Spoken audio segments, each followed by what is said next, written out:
আসসালামু আলাইকুম। দেশ ও দেশের বাইরে যে যেখান থেকে আজকে আমার ভিডিওটি দেখছেন, আশা করছি আল্লাহর রহমতে সবাই ভালো আছেন, সুস্থ আছেন এবং সেই সাথে নিরাপদ আছেন। আমরাও আলহামদুলিল্লাহ ভালো আছি। নাবিলা জামান লাইফস্টাইলে নতুন আরেকটি ভিডিও দেখার জন্য আপনাদের স্বাগত জানাচ্ছি। এই যে নতুন কড়াই, নতুন ঝুড়ি, সেই সাথে ট্রে, স্ট্র এগুলো জিনিস দেখতেছেন।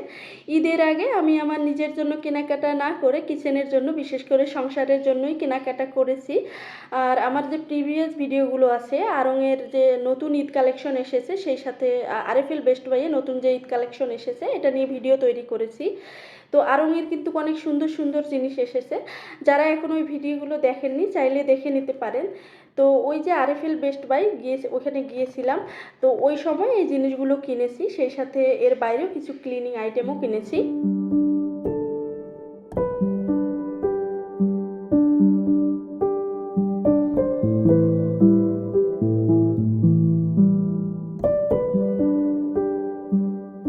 তো গত দুইটা ভিডিওতে একটা কমন প্রশ্ন ছিল, ভিডিও করতে দেয় না, আমি আসলে কিভাবে ভিডিও করেছি তাহলে। তো ঢাকাতে হয়তো বা অনেকেই ভিডিও করে, বেশি হয়তো বা করে, এজন্য হয়তো বা নিষেধ করে। তবে আমি যেহেতু সিলেটে থাকি, এই কারণে হয়তো বা আমাকে নিষেধ করা হয়নি কখনো। আমি ওদের সামনেই ভিডিও করি, কখনো আমাকে নিষেধ করেনি, এজন্য ভিডিও করি। আর অনেকেই আছে শুধু ভিডিও করার উদ্দেশ্যে যায়, এই কারণে আসলে ভিডিও করতে দেয় না। তো আমি যে ভিডিওগুলো করেছি, কিছু না কিছু কিনেছি, তারপর একটু একটু করে ভিডিও করেছি, সেগুলোই আপনাদের সঙ্গে আসলে শেয়ার করেছি। আর যারা আমার রেগুলার ভিডিও দেখেন, তারা হয়তো বা খেয়াল করেছেন, আমার আসলে কিচেনের প্রায় 90% জিনিস হচ্ছে আরএফএল বেস্ট বাই থেকে কেনা। তো ওদের শপে গেলে দেখা যায় যে ওরা নিজে থেকেই আমাকে বলে যে ভিডিও করে নেন, পরে আপনার যেটা ভালো লাগবে পরে এসে নিয়ে যাবেন। তো আমি আসলে ওই ভিডিও করি, পরে দেখা যায় যেটা যেটা ভালো লাগে পরে গিয়ে নিয়ে আসি। কয়েকদিন পর ঈদ, আর তাও হচ্ছে কোরবানির ঈদ বলে কথা। তো মশলা তো তৈরি করতে হবে, তবে রোজার আগেই অনেক মশলা কেনা হয়েছিল, ওইগুলো এখনও আছে, তাই আর নতুন করে কেনা হয়নি। তবে জিরার গুঁড়াটা শেষ হয়েছিল, তো ওইটা আজকে গুঁড়া করে নিচ্ছি।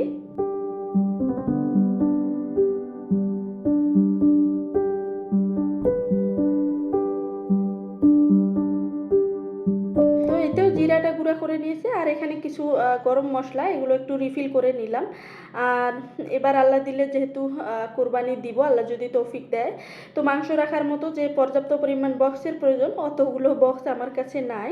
তো এই জন্য কী করেছি, কিছু জিপলক ব্যাগ, এগুলো আমি ব্যবহার করেছিলাম, ওইগুলো আর কি রিউজ করবো, এই জন্য ভালো করে ধুয়ে শুকিয়ে নিয়েছি। এখন সুন্দর মতো গুছিয়ে এগুলো রেখে দিব। এগুলোতে মাংস রেখে ফ্রিজে রাখলে মাংসগুলো মানে ফ্রেশ থাকবে, আর ফ্রিজটাও তেমন নোংরা হবে না। আগে যখন গ্রামে ঈদ করতাম, দেখতাম যে ঈদের 10-15 দিন আগে থেকেই ঘরের যত পুরনো নতুন কাপড় আছে সবাই সব ওয়াশ করতো, ঘরদোর ঝাড়া মোছা লেপার কাজ এগুলো কিন্তু করতো। তো এইগুলো দেখে না, ঈদের যে একটা আমেজ, এটা কিন্তু একটু আর্লি শুরু হতো। তবে শহরে কিন্তু ওইটা আর মনে হয় না। তবে তারপরেও ঈদ বলে কথা, তো কিছু কাজ করেছি, ঘরদোর ঝাড়া মোছার যে কাজগুলো আছে ওগুলো টুকটুক করে করে নিয়েছি। তো সবগুলো আসলে ভিডিও আকারে ওইভাবে শেয়ার করা হয়নি।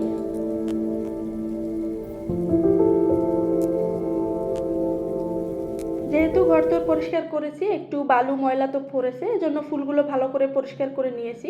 তো এটার ভিতরে না একদম পানি ঢুকে গেছে, কোনোভাবে এটা শুকায়নি। তো চিন্তা করতেছি এটা নষ্ট হয়ে যায় কিনা, আর এটা চুলার পাশে রাখার কারণে কালারটাও নষ্ট হয়েছে। তো যাই হোক, বাকি যে ফুলগুলো আছে এগুলো এখন সুন্দর মতো সেট করে জায়গা মতো রেখে দিব।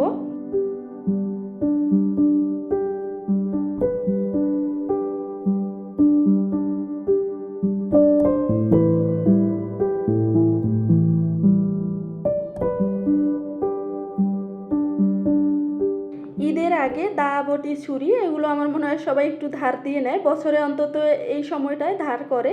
তো এই যে বটিটা, এটা আমার শাশুড়ির হাতে দেয়া একটা বটি, তো এটা ধার করে নিয়েছি, সেই সাথে আরেকটা ছোট চাকু ধার করে নিয়েছি। বাকি যা ছিল এই মুহূর্তে আসলে খুঁজে পাইনি, তাই এই দুইটাই করে নিয়েছি।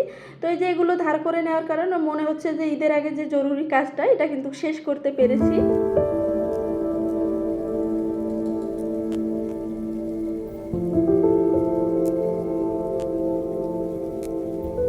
কোরবানির ঈদে ঈদের আগে ফ্রিজ পরিষ্কার করব না তা তো হয় না। আমার মনে হয় অনেকেই কাজটি অলরেডি করেছেন। যদিও কিছুদিন আগে ক্লিন করেছি, তবে যেহেতু মাংস রাখা হবে অনেক দিন আর ফ্রিজ পরিষ্কার করার সুযোগ থাকবে না, তাই আজকে ভালো করে পরিষ্কার করে নিচ্ছি। এজন্য কিন্তু সব পার্টস বের করেছি এবং ভালো করে ধুয়ে নিচ্ছি এখন।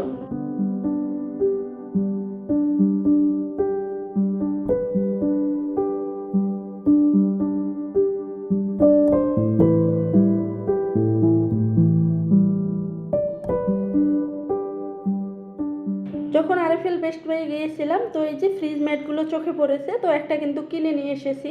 তো এমনিতে কিন্তু অনলাইন শপগুলোতে, তারপর নিউ মার্কেট, বিভিন্ন দোকানে ফ্রিজ ম্যাট পাওয়া যায় সিঙ্গেল সিঙ্গেল, দামও কম। তবে ওইগুলো আমার কাছে কেন জানি মনে হয়েছে আমার ফ্রিজে মাপ মতো হবে না, কারণ আমার ফ্রিজটা একটু খাটো, মোটা টাইপের। তো এই জন্য একটা রোল কিনে নিয়ে এসেছি। এখন কিন্তু আমি পছন্দ মতো সাইজ করে এটা কেটে সেট করে নিতে পারবো। তো এই তো কেটে নিচ্ছি, তবে একটা সমস্যা হয়েছে, সেটা হচ্ছে একটু চওড়াটা চিকন। তো ওইভাবে কেটে নেওয়ার পরও দেখা যায় যে একটু বাড়তি আছে, হয়নি। তো পরে কি করেছি, লম্বালম্বি করে না কেটে প্রস্থে কেটে নিয়েছি। প্রস্থে কাটার কারণে একটু বাড়তি হয়েছে।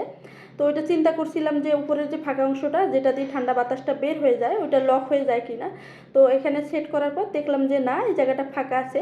তো যারা ফ্রিজে প্লেসমেট মানে ফ্রিজ ম্যাট ব্যবহার করেন, এই দিকটা কিন্তু খেয়াল রাখা দরকার। তো এই যে ফাঁকা জায়গাটা, এটা যদি বন্ধ হয়ে যায় তাহলে কিন্তু খাবার দাবার সব নষ্ট হয়ে যাবে, এমনকি ফ্রিজ নষ্ট হওয়ারও একটা সম্ভাবনা থাকে। তো প্রথমে যে অংশটা কেটেছিলাম ছোট, ওইটা এখানে দিয়ে দিচ্ছি, আর একটু কাটার পর অল্প একটু অবশিষ্ট ছিল, সেটাও দিয়ে দিচ্ছি। এটা হচ্ছে নর্মালের একটা আর কি ড্রয়ার, এখানে সবজি শাক এগুলো রাখি। তো দেখা যায় যে সবজি শাকের যে পাতা বা খোসা, এগুলো একটু না একটু পরে। তো এই যে বড় ড্রয়ারটা বের করে পরিষ্কার করা একটু ঝামেলা মনে হয়। তো এই জন্য এখানে একটা প্লেসমেট দিয়ে দিলাম। আর এখন কিন্তু বাকি যেগুলো আছে তাকগুলো, এগুলো কিন্তু সেট করে নিচ্ছি। তো ঈদের আগে যে জরুরি কাজটা ফ্রিজ পরিষ্কার করা, এটা কিন্তু আমি সম্পন্ন করে নিলাম।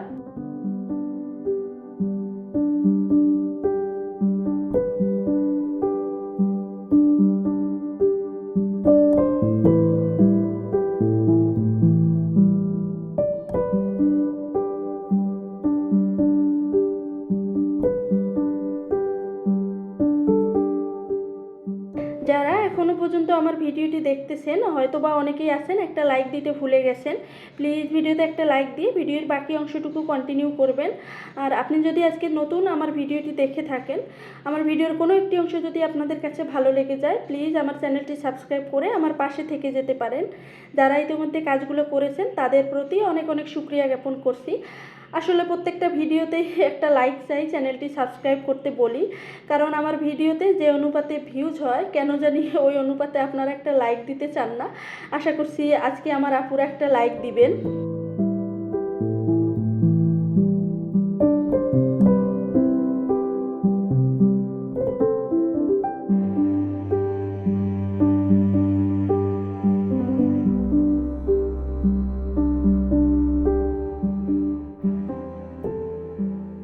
আজকে বাইরের আবহাওয়া তো দেখে বুঝলেন কি সুন্দর ঝলমলে রোদ উঠেছে।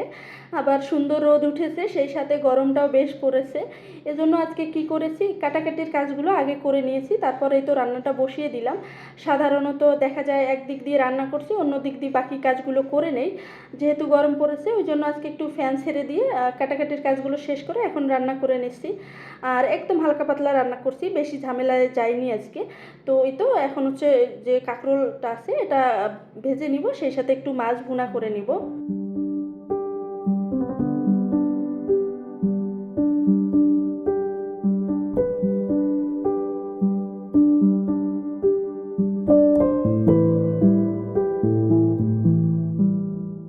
সংসার জীবনের শুরুতে আমার মনে হয় সব মেয়েদেরই একটা সমস্যা থাকে, কি রান্না করব কি রান্না করব, এই টেনশনটা করতে হয়। তো প্রথম অবস্থায় আমারও এরকম হতো, তখন আমি আবার হুমায়রার বাবাকে জিজ্ঞেস করতাম কি রান্না করব। তো সে এমন এমন রেসিপির কথা বলতো, দেখা যেত যে ওটা রেডি করা রান্না করা এগুলো করতে খুব ঝামেলা হতো। তো এখন কিন্তু বেশ চালাক হয়েছি, এখন আর আমি নিজে থেকে জিজ্ঞেস করি না। আমার কাছে যেটা সহজ মনে হয় পরিস্থিতি অনুযায়ী ওইভাবে আর কি রান্নাটা করে নেই। তো আজকেও কিন্তু একদম হালকা পাতলাই রান্নাটা করে নিচ্ছি।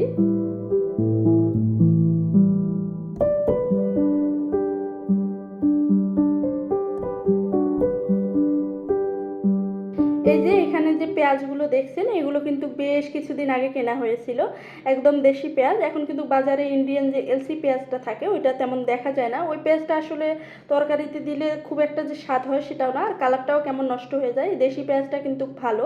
তো একবারে অনেকগুলো কিনে নিয়েছি। এখন যেহেতু সিলেটে মোটামুটি বৃষ্টি হয়, তো এখন কিন্তু এই জিনিসগুলোর দাম একটু বেশি হয়ে যাবে, এই জন্য অল্প দামে একটু বেশি করে কিনে নিয়েছি। আর যেহেতু কুরবানির ঈদ, পেঁয়াজটা একটু বেশি ব্যয় হবে, এই জন্য বেশি করে কেনা। আর আগেরও কিছু পেঁয়াজ ছিল, এখন হচ্ছে ওই আগের পেঁয়াজ আর নতুন কিছু পেঁয়াজ আমি কেটে নিব।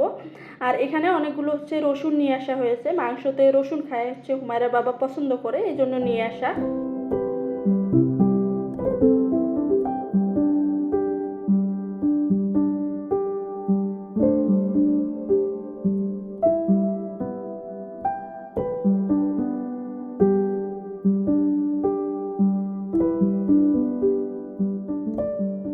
এই পেঁয়াজগুলো যেহেতু আমাদের দেশীয় পেঁয়াজ, তো এগুলো কাটতে গেলে দেখা যায় যে চোখ একটু জ্বালা পোড়া করে, চোখে পানি আসে, এজন্য একটু ভিজিয়ে রাখলাম। আর এইদিকে রান্নাটাও এর মধ্যে হয়ে গেছে, এখন হচ্ছে বাটিতে তুলে রাখছি। আর এরপর যে থালাবাটিগুলো আছে এগুলো সাথে সাথে ধুয়ে নিব। আসলে কাজ জমিয়ে রাখলে কাজ বাড়বে, এজন্য সাথে সাথেই করে নিচ্ছি সব কাজগুলো।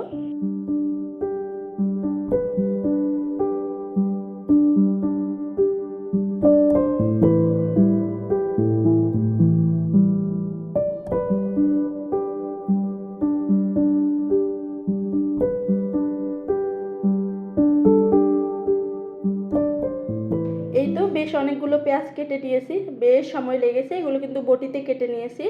এখন দুইটা বড় বক্সে করে রেখে দিচ্ছি। তবে শুধু যে পেঁয়াজ কেটে নিয়েছি এমনটা না, কিছু পেঁয়াজ আমি হচ্ছে একদম বেটেও রেখেছি, ওইগুলো আগে আগে করে নিয়েছি। সেই সাথে মরিচ বেটে নিয়েছি, তারপর আদা রসুনও বেটে নিয়েছি, কিছু আদা খোসা ছাড়িয়ে কেটে নিয়েছি। আর এটা হচ্ছে বাদাম বাটা, রেজালা বা রোস্ট রান্নাতে লাগবে, সেজন্য এটাও একটু আগে করে নিয়েছি। এই হচ্ছে মোটামুটি আমার ঈদের পূর্ব প্রস্তুতি। আপনারা কে কতটুকু প্রস্তুতি নিয়েছেন আমাকে কমেন্টে জানাতে পারেন। আপনারা কোনো কিছু জানালে আমার কিন্তু বেশ ভালো লাগে। আর ভিডিওর একদম শেষ পর্যায়ে চলে এসেছি, সবাই ভালো থাকবেন সেই কামনায়। আল্লাহ হাফেজ, আসসালামু আলাইকুম।